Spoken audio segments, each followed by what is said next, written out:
I was thinking you might have trouble sleeping tonight, so I thought if you wouldn't mind, I'd love to try reading you a story.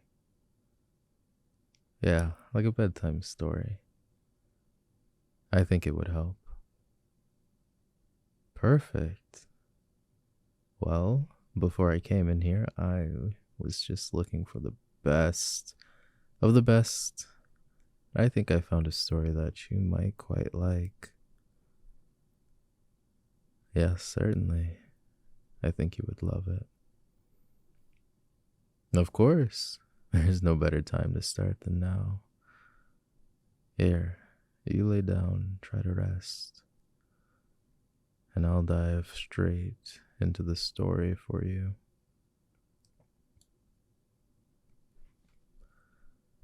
Now then, let us begin.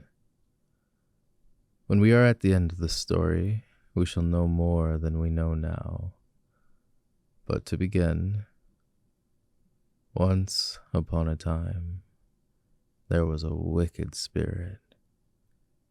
Indeed, he was the most mischievous of all spirits. One day, he was in a very good humor, for he had a mirror with the power of causing all that was good and beautiful, when it was reflected therein, to look poor and mean. But that which was good for nothing and looked ugly was shown magnified and increased in ugliness. In this mirror, the most beautiful landscapes looked like boiled spinach, and the best persons were turned into frights, or appeared to stand on their heads. Their faces were so distorted that they were not to be recognized if anyone had a mole. You might be sure that it would be magnified and spread over both nose and mouth. "That's glorious fun," said the spirit. If a good thought passed through a man's mind, then a grin was seen in the mirror, and the spirit laughed heartily at this clever discovery. All the little spirits who went to his school, for he kept a spirit school, told each other that a miracle had happened, and that now, only as they thought, it would be possible to see how the world really looked. They ran about with the mirror, and at last there was not a land or a person who was not represented distorted in the mirror. So then, they thought, they would fly up to the sky and have a joke there. The higher they flew with the mirror, the more terribly it grinned. They could hardly hold it fast. Higher and higher still they flew, nearer and nearer to the stars, when suddenly the mirror shook so terribly with grinning that it flew out of their hands and fell to the earth, where it was dashed in 100 million pieces. And now it worked much more evil than before, for some of those pieces were hardly so large as a grain of sand, and they flew about in the wide world. And when they got into people's eyes, there they stayed. And then people saw everything perverted, or only had an eye for that which was evil. This happened because the very smallest bits had the same power which the whole mirror had possessed. Some persons even got a splinter in their heart, and then it made one shudder, for their heart had become like a lump of ice. Some of the broken pieces were so large they were used for window panes, through which one could not see one's friends. Other pieces were put in spectacles, and that was a sad affair when people put on their glasses to see well and rightly. Then the wicked spirit laughed till he almost choked, for all this tickled his fancy.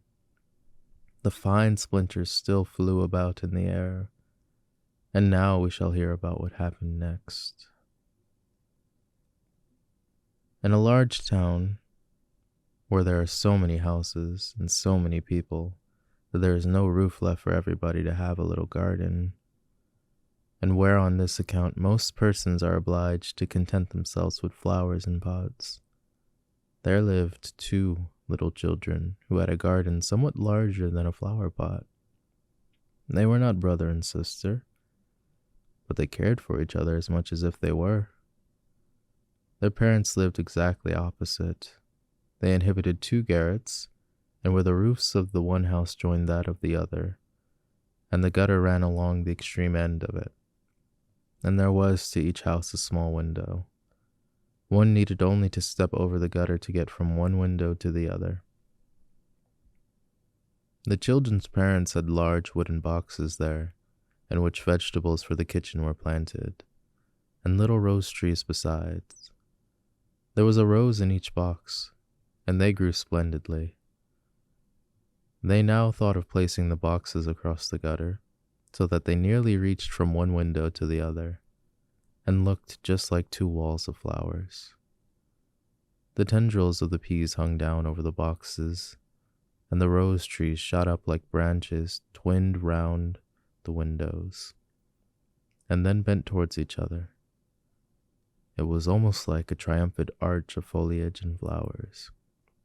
The boxes were very high, and the children knew that they must not creep over them, so they often obtained permission to go out of the windows to each other, and sit on their little stools among the roses, where they could play delightfully. In winter, there was an end of this pleasure. The windows were often frozen over, but then they heated copper farthings on the stove, and laid out the hot farthing on the window pane, and then they had a capital peephole, quite nicely rounded, and out of each other peeped a gentle, friendly eye. It was the little boy and the little girl who were looking out. His name was Kay, hers GERDA. In summer, with one jump, they could get to each other, but in winter, they were obliged first to go down the long stairs, and then up the long stairs again, and out of the doors. There was quite a snowstorm. "It is the white bees that are swarming," said Kay's old grandmother. "Do the white bees choose a queen?" asked the little boy, for he knew that the honeybees always have one. "Yes," said the grandmother. "She flies where the swarm hangs the thickest clusters. She is the largest of all, and she can never remain quietly on the earth, but goes up again into the black clouds. Many a winter's night she flies through the streets of the town, and peeps in at the windows, and they then freeze in so wondrous a manner that they look like flowers." "Yes, I've seen it," said both the children, and they knew it was true. "Can the Snow Queen come in?" said the little girl. "Okay, let her come in," said the little boy. "Then I'd put her on the stove and she'd melt." And then his grandmother patted his head and told him other stories. In the evening, when little Kay was at home, and half undressed, he climbed up on the chair by the window and peeped out of the little hole. A few snowflakes were falling, and one, the largest of all, remained lying on the edge of the flower pot. The flake of the snow grew larger and larger, and at last it was like a young lady, dressed in the finest white, made of 1,000,000 little flakes like stars. She was so beautiful and delicate, but she was of ice, of dazzling, sparkling ice. Yet she lived. Her eyes gazed fixedly like 2 stars, but there was neither quiet nor repose in them. She nodded towards the window and beckoned with her hand. The little boy was frightened and jumped down from the chair. It seemed to him as if the same moment a large bird flew past the window. The next day, it was a sharp frost, and then spring came. The sun shone and the green leaves appeared. The swallows built their nest, the windows were opened, and the little children again sat in their pretty garden high up on the leads at the top of the house. That summer, the roses flowered in unwonted bounty and beauty. The little girl had learned a hymn in which there was something about roses, and then she thought of her own flowers, and she sang the verse to the little boy, who then sang it with her. The rose in the valley is blossoming and sweet, and the angels descend, there the children greet. And the children held each other by hand, kissed the roses, looked up at the clear sunshine, and spoke as though they really saw angels there. What lovely summer days those were. How delightful to be out in the air, near the fresh rose bushes that seem as if they would never finish blossoming. Kay and Gerda looked at the picture book full of beasts and birds, and it was then, the clock in the church tower was just striking 5, that Kay said, "Oh, I feel a sharp pain in my heart, and now something has got in my eye." The little girl put her arms around his neck. He winked his eyes. Now there was nothing to be seen. "I think it's out now," said he. But it was not. It was just one of those pieces of glass from the magic mirror that had gotten into his eye. And poor Kay, he had gotten another piece right in his heart. It will soon become like ice. It did not hurt any longer, but there it was. "What are you crying for?" asked he. "You look so ugly." "There's nothing the matter with me," said he at once. "That rose is cankered, and look at this one, it's quite crooked, and after all, these roses are so very ugly. They are just like the box they are planted in." And then he gave the box a good kick with his foot, and pulled both the roses up. "What are you doing?" cried the little girl. And as he perceived her fright, he pulled up another rose, got in at the window, and hastened off from the dear little Gerda. Afterwards, when she brought her picture book, he asked, "What horrid beasts have you there?" And if his grandmother told them stories, he always interrupted her. Besides, he could manage it. He would get behind her, put on her spectacles, and imitate her way of speaking. He copied all of her ways, and then everybody laughed at him. He was soon able to imitate the gait and the manner of everyone in the street. Everything that was peculiar and displeasing in them, that boy Kay knew how to imitate. And at such times all the people said, "The boy is certainly very clever." But it was the glass he had gotten in his eye, the glass that was sticking in his heart, which made him tease even little Gerda, whose whole soul was devoted to him. His games now were quite different to what they had formerly been. They were so very knowing.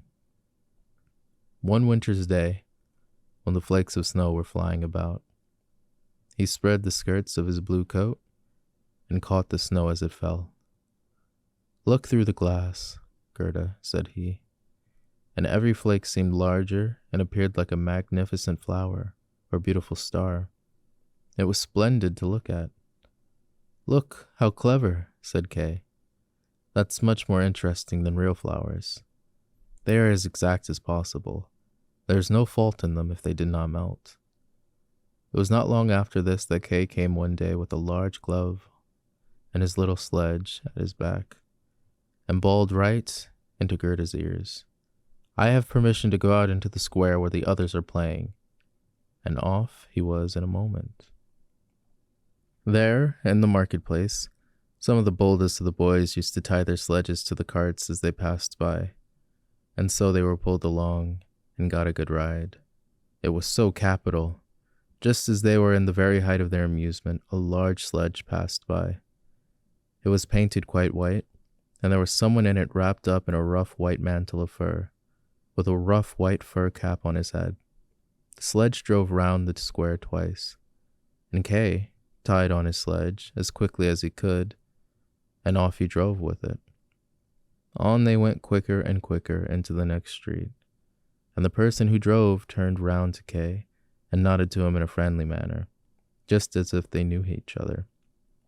Every time he was going to untie his sledge, the person nodded to him, and then Kay sat quiet, and so on they went until they came outside the gates of the town.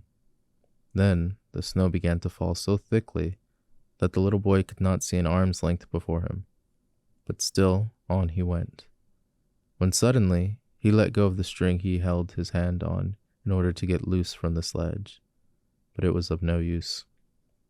Still, the little vehicle rushed on with the quickness of the wind. He then cried as loud as he could, but no one heard him. The snow drifted and the sledge flew on, and sometimes it gave a jerk, as though they were driving over hedges and ditches. He was quite frightened, and he tried to repeat the Lord's Prayer, but all he could do, he was only able to remember the multiplication table.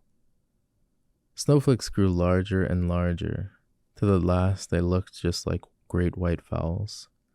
Suddenly, they flew on one side, and the large sledge stopped, and the person who drove rose up. It was a lady. Her cloak and cap were of snow. She was tall and of slender figure, and of a dazzling whiteness. It was the Snow Queen.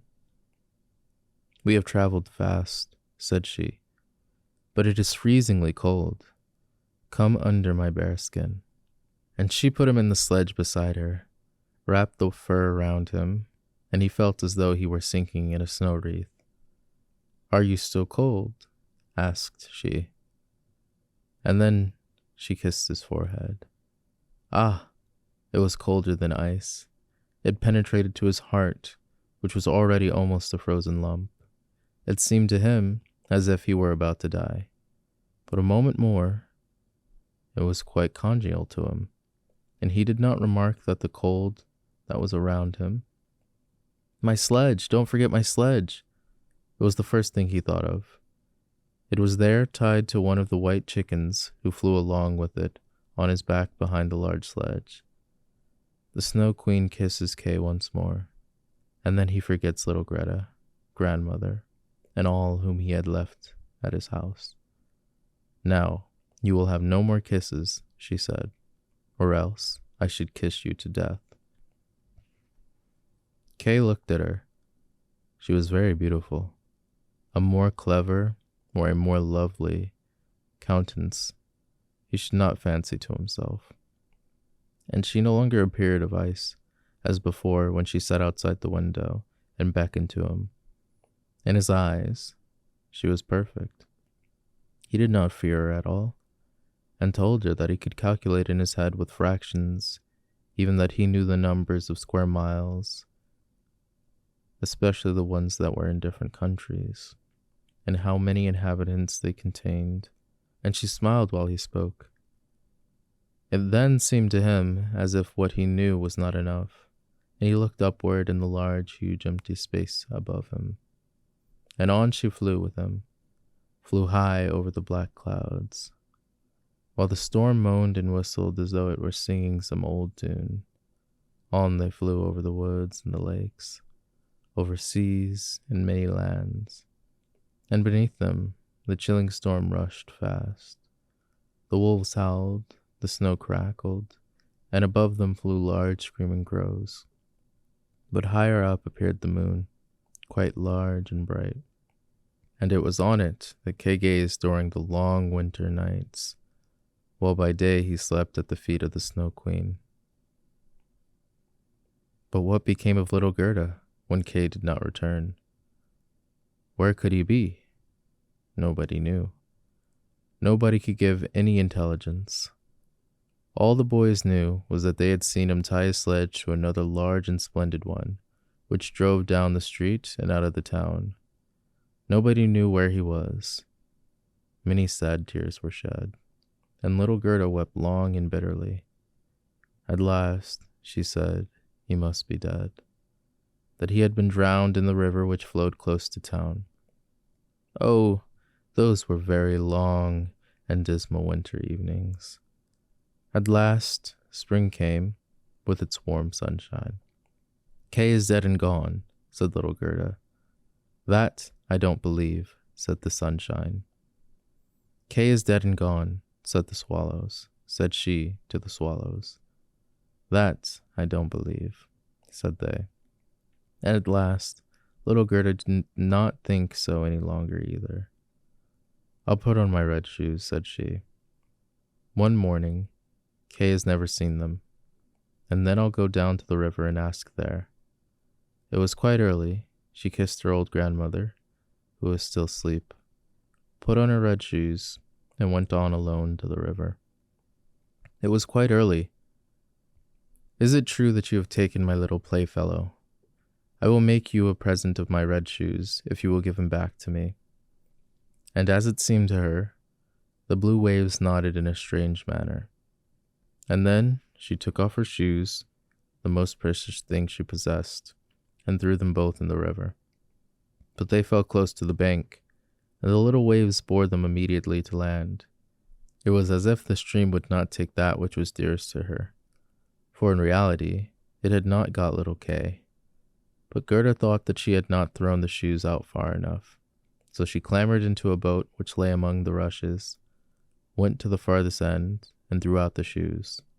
But the boat was not fastened, and the motion which seemed occasioned made it drift from the shore. She observed this, and hastened to get back.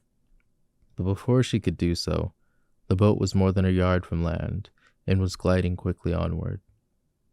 Little Gerda was very frightened, and began to cry, but no one heard her except the sparrows.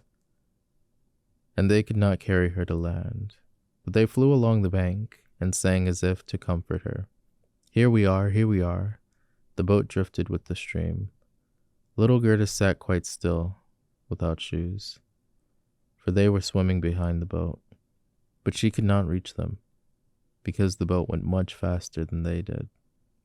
The banks on both sides were beautiful, lovely flowers, venerable trees, and slopes with sheep and cows, but not a human being was to be seen. "Perhaps the river will carry me to little Kay," said she.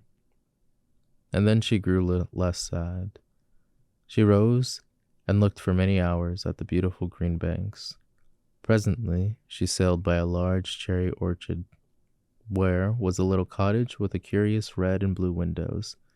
It was thatched, and before it was 2 wooden soldiers stood sentry, and presented arms when anyone went past. Gerda called to them, for she thought they were alive.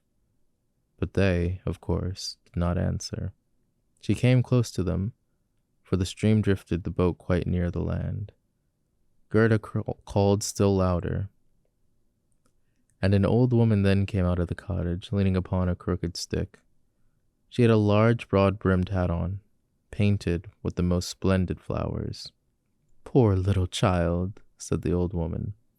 "How did you get upon the large rapid river, to be driven about in so wide world?" And then the old woman went into the water, caught hold of the boat with her crooked stick, drew it to the bank, and lifted little Gerda out. And Gerda was so glad to be on dry land again, but she was rather afraid of the strange woman. "But come and tell me who you are, and how you came here," said she. And Gerda told her all. And the old woman shook her head and said, And when Gerda had told her everything, she asked her if she had not seen little Kay. The woman answered that he had not passed by there, but he had no doubt would come. And she told her not to be cast down, but to taste the cherries and look at her flowers, which were finer than any seen in a picture book, each of which could tell a story. She then took Gerda by hand, led her into the little cottage, and locked the door. The windows were very high up. The glass was red, blue, and green, and the sunlight shone through quite wondrously in all sorts of colors. On the table stood the most exquisite cherries, and Gerda ate as many as she chose, for she had permission to do so. While she was eating, the old woman combed her hair with a golden comb, and her hair curled and shone with a lovely golden color around the sweet little face, which was so round and so like a rose. "I have often longed for such a dear little girl," said the old woman. "Now you shall see how well we agreed together." And while she combed the little Gerda's hair, the child forgot her foster brother Kay more and more. For the old woman understood magic, but she was no evil being. She only practiced witchcraft a little for her own private amusement. And now She wanted very much to keep little Gerda. She therefore went out in the garden, stretched out her crooked stick towards the rose bushes, which beautifully, as they were blowing, all sank into the earth, and no one could tell where they had stood.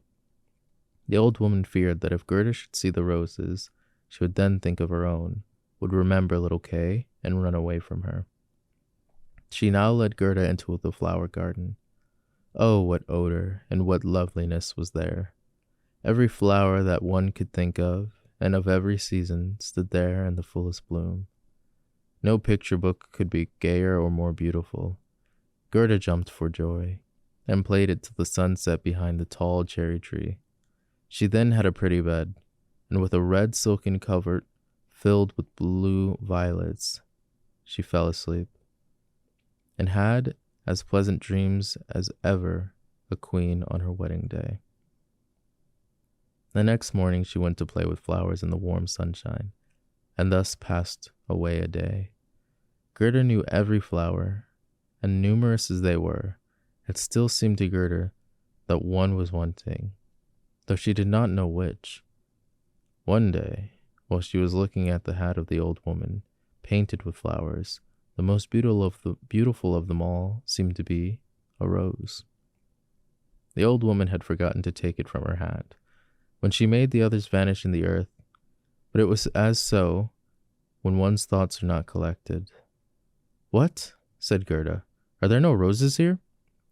And she ran about amongst the flower beds, and looked, but there was not one to be found, and then sat down and wept. But her hot tears fell just where a rose bush had sunk, and when her warm tears watered the ground, the tree shot up, suddenly as fresh and blooming as when it had been swallowed up. Gerda kissed the roses, thought of her own dear roses at home, and with them of little Kay. "Oh, how long I have stayed," said the little girl. "I intend to look for Kay. Don't you know where he is?" she asked of the roses. "Do you think he is dead and gone?" "Dead he is certainly not," said the roses. "We have been in the earth where all the dead are, but Kay was not there." "Many thanks," said little Gerda. And she went to the other flowers, looked into the cups, and asked, "Don't you know where little Kay is?" But every flower stood in the sunshine and dreamed its own fairy tale, or its own story, and they all told very many things, but not one of them knew of Kay. Well, what did the tiger lily say? "Hearest thou not the drum? Bum, bum." Those are the only two tones, only bum, bum. Hark to the plaintive of a song of the old woman, to the call of the priest. The Hindu woman in her long robe stands upon the funeral pile. The flames rise along her and her dead husband, but the woman thinks of living one in the surrounding circle. On him, whose eyes burn hotter than the flames on him, the fire of whose eyes pierces her heart more than the flames who soon will burn her body to ashes. Can the heart's flame die and the flame of the funeral pile?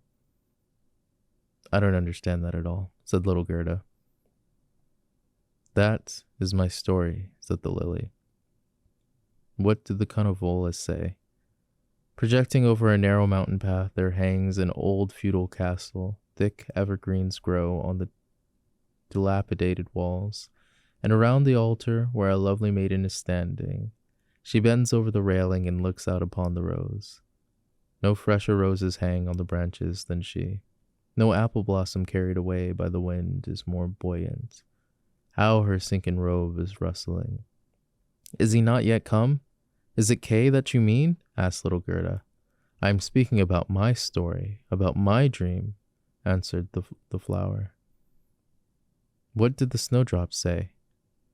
"Between the trees a long board is hanging it as a swing. Two little girls are sitting in it, and swing themselves backwards and forwards. Their frocks are as white as snow, and long green silk ribbons flutter from their bonnets. Their brother, who is older than they are, stands up in the swing.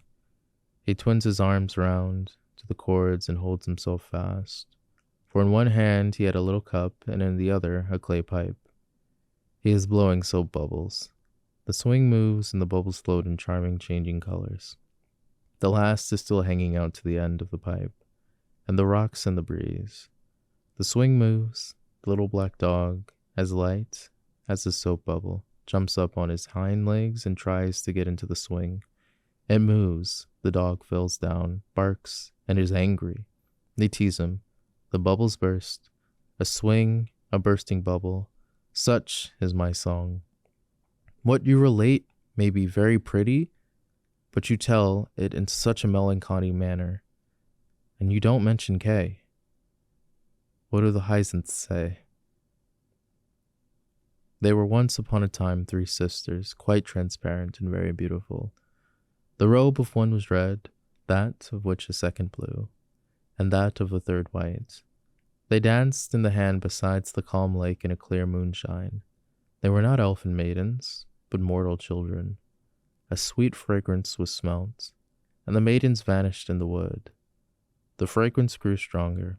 3 coffins, and in them 3 lovely maidens, glided out of the forest and across the lake. The shining glowworms flew around like little floating lights. Do the dancing maidens sleep, or are they dead? The odor of the flowers say they are corpses. The evening bell tolls for the dead. You make me quite sad, said little Gerda. I cannot help thinking of the dead maidens. Oh, is little Kay really dead? The roses have been in the earth, and they say no. Ding dong, sounded the hyacinth bells. We do not toll for little Kay. We do not know him.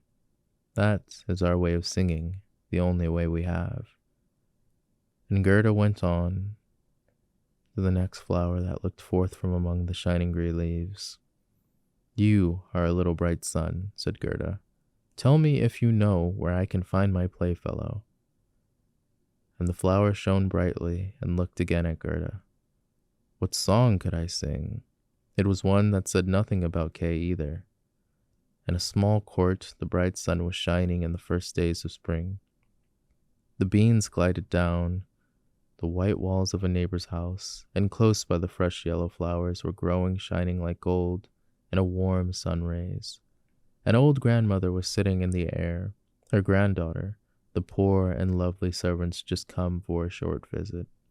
She knew her grandmother. There was gold, pure virgin gold, in the blessed kiss there. That is my little story, said the flower.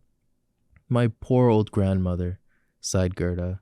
Yes, she's longing for me, no doubt. She is sorrowing for me, and she did for little Kay. But I will soon come home, and then I will bring Kay with me. It is of no use asking the flowers. They only know of their own rhymes, and can tell me nothing. And she tucked up her frock to enable her to run quicker. But the Narcissus gave her a knock on the leg just as she was jumping over it. So she stood still, looked at the long yellow flower, and asked, You, perhaps, know something? And she bent down to the flower, and what did it say? I can see myself. I can see myself. Oh, how odorous I am. Up in the little garret there stands half-dressed a little dancer. She stands now on one leg, now on both. She despises the whole world, yet she lives only in imagination. She pours water out of the teapot over a piece of stuff which she holds in her hand. It is of the bodice cleanest, it is a fine thing. The white dress is hanging on the hook. It is washed in the teapot and dried on the roof. She puts it on, ties a saffron-colored handkerchief round her neck, and then the gown looks whiter. I can see myself. I can see myself. That's nothing to me, said little Gerda, but that does not concern me. And off she ran. The gate was locked, but she shook the rusted bolt till it was loosened, and the gate opened, and little Gerda ran off barefooted into the wide world. She looked round her thrice, but no one followed her. At last, she could run no longer. She sat down on a large stone, and when she looked about her, she saw the summer had passed. It was late in the autumn, but that one could not remark in the beautiful garden, where there was always sun shining, and where the flowers were there year round. Dear me, How long have I stayed? Said Gerda. Autumn has come. I must not rest any longer. And she got up to go further. Oh, how tender and worried her little feet were. All around it looked so cold and raw. The long willow leaves were quiet, yellow, and the fog dripped from like the water. One leaf fell after the other. Sloes only stood full of fruit, which set one's teeth on edge. Oh, how dark and how comfortless it was in the dreary world. I think that's where we'll end today.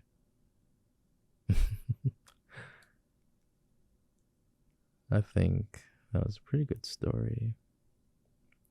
And you and I both should just go to bed. Good night. We might pick this up again later.